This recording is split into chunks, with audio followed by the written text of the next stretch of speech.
Em 5 de dezembro de 2025, horas depois do sorteio dos grupos da Copa em Washington, uma empresa americana de estatística esportiva chamada Opta rodou um modelo de simulação e cravou o campeão da Copa de 2026, a Espanha, com 17% de chance. O Brasil ficaria em 7º lugar, com 5,6% de chance de ganhar a taça. A imprensa chamou esse modelo de supercomputador.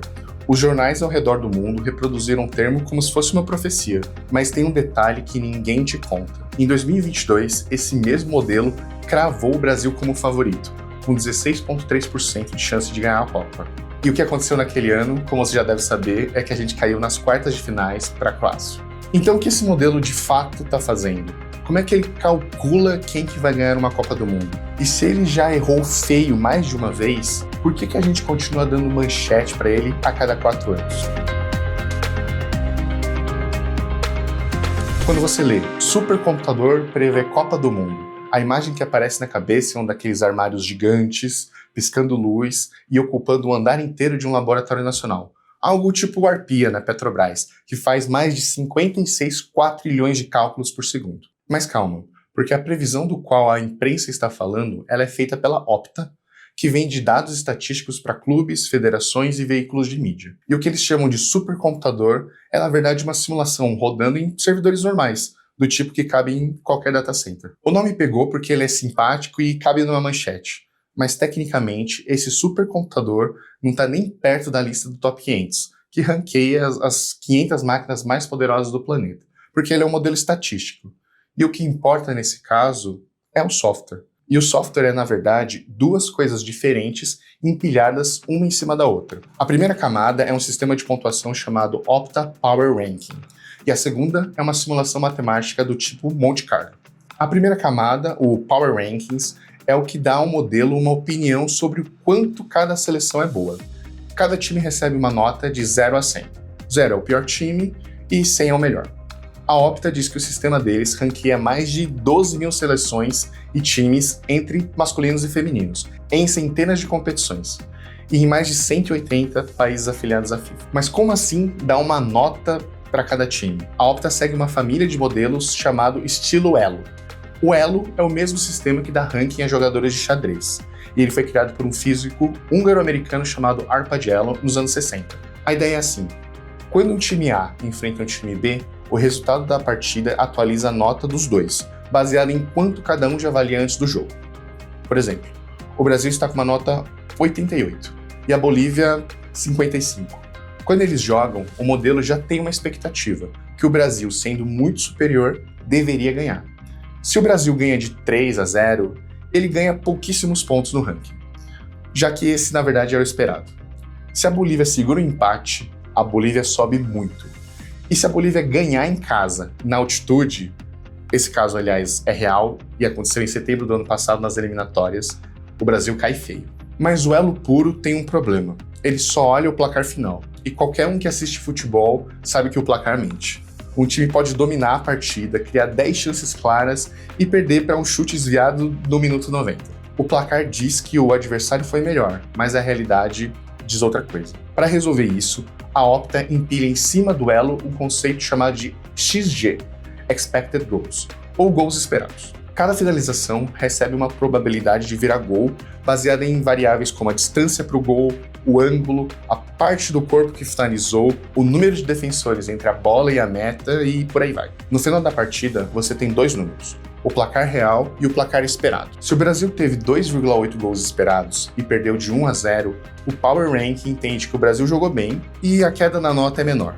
Se o Brasil teve 0,4 gols esperados e ganhou de 2 a 0, por sorte, a nota não sobe tanto. E ainda tem uma terceira camada: o tempo das vitórias ou derrotas de jogos anteriores à Copa. Vitória na semana passada vale muito mais do que a vitória de 2 anos atrás, por exemplo. Então o modelo aplica um peso decrescente conforme a partida envelhece.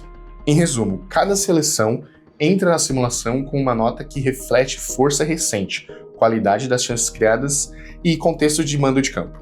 Essa é a primeira camada. Mas uma nota sozinha não te dá o campeão. Ela só te dá expectativas para cada partida individual. Para transformar isso em quem ganha a Copa, entra uma segunda camada ainda mais interessante. Em 1946, um matemático polonês chamado Stanisław Ulam estava se recuperando de uma encefalite em casa, jogando paciência. E ele ficou se questionando um pouco sobre uma questão um tanto boba.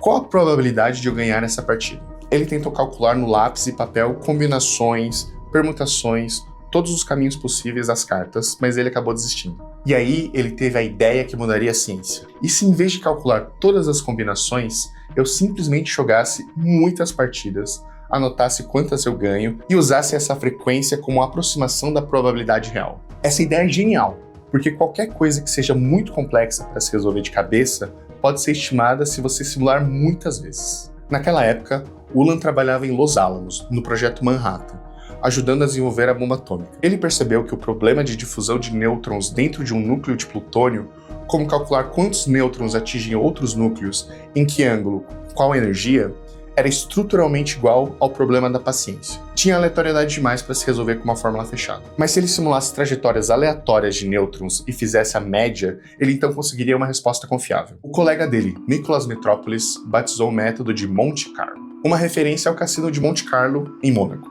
Hoje, Monte Carlo é uma das ferramentas mais usadas na matemática aplicada. Bancos precificam derivativos com Monte Carlo, físicos calculam órbitas de planeta com Monte Carlo, climatologistas projetam cenários de aquecimento global com Monte Carlo. E sim, a Opta prevê Copas do Mundo com Monte Carlo. A receita para prever a Copa do Mundo de 2026 é, no fundo, a mesma do Ulam jogando paciência. Primeiro você pega cada partida possível do torneio, começando pela fase de grupos. Depois usa as notas do Power Ranking para calcular em cada partida qual a probabilidade de cada time vencer, empatar ou perder.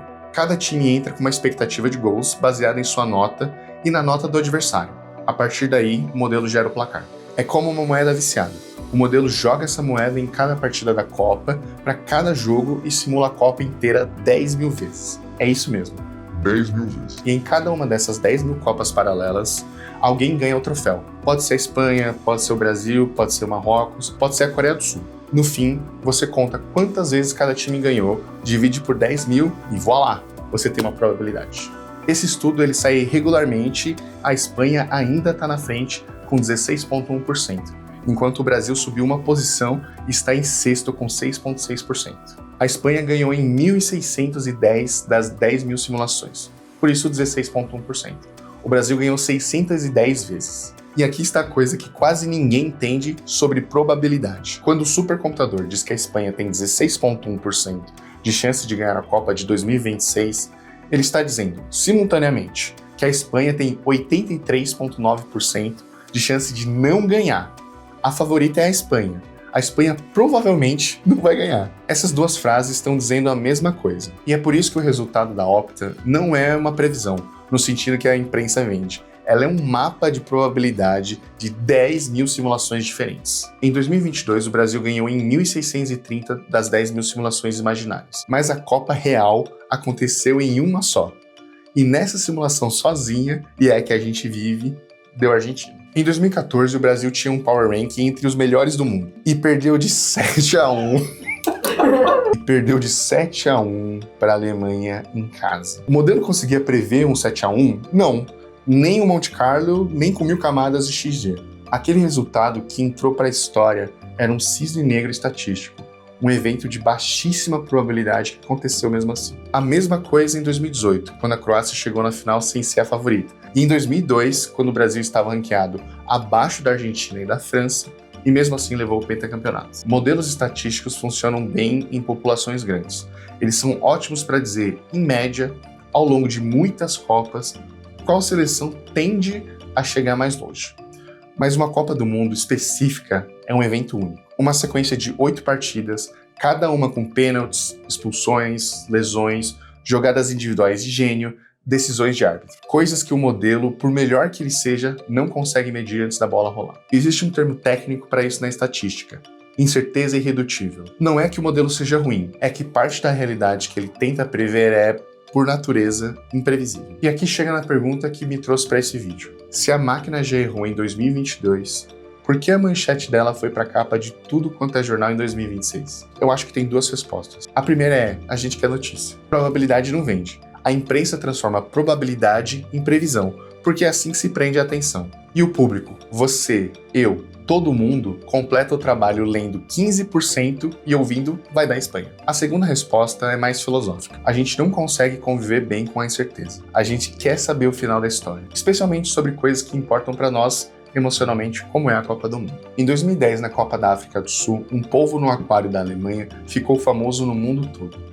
O polvo, escolhia entre 2 caixas de comida, cada uma com a bandeira de um time, e acertou 12 vezes de 14 previsões. E aqui está a grande questão. O polvo, a Opta, as casas de aposta, todos eles estão vendendo a mesma coisa. Eles estão tentando vender pra gente o fim do suspense. A promessa de que antes do jogo, alguma coisa, já sabe. Mas pensa um segundo. Você lembra qual foi a previsão da casa de apostas para a Copa de 2002? Eu também não. Você lembra do Cafu levantando a taça em Yokohama? Do bar onde você assistiu, da cara do seu pai, do grito que ecoou no bairro?